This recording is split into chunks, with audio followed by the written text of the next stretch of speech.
ভারত বাংলাদেশ সম্পর্ক নিয়ে বিতর্কিত মন্তব্য করে নতুন করে আলোচনায় এসেছেন আসামের মুখ্যমন্ত্রী হিমন্ত বিশ্ব শর্মা। ভারতীয় গণমাধ্যম এবিপি নিউজকে দেওয়া এক সাক্ষাৎকারে তিনি দাবি করেন, দুই দেশের সম্পর্ক উন্নত না হওয়াই আসামের জন্য ভালো।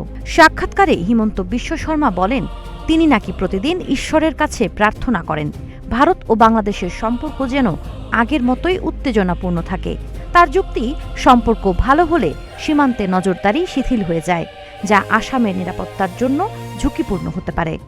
তিনি আরও দাবি করেন, সীমান্তে পুশব্যাক প্রক্রিয়ায় ভারতের সীমান্তরক্ষী বাহিনী, বর্ডার সিকিউরিটি ফোর্স বা বিএসএফ সন্দেহভাজন অনুপ্রবেশকারীদের কিছু সময় নিজেদের হেফাজতে রেখে সুযোগ বুঝে বাংলাদেশে পাঠিয়ে দেয়। এক্ষেত্রে তিনি বাংলাদেশের সাবেক সীমান্তরক্ষী বাহিনী বাংলাদেশ রাইফেলস এর নাম উল্লেখ করেন, যদিও বর্তমানে এর নাম বর্ডার গার্ড বাংলাদেশ বা বিজিবি।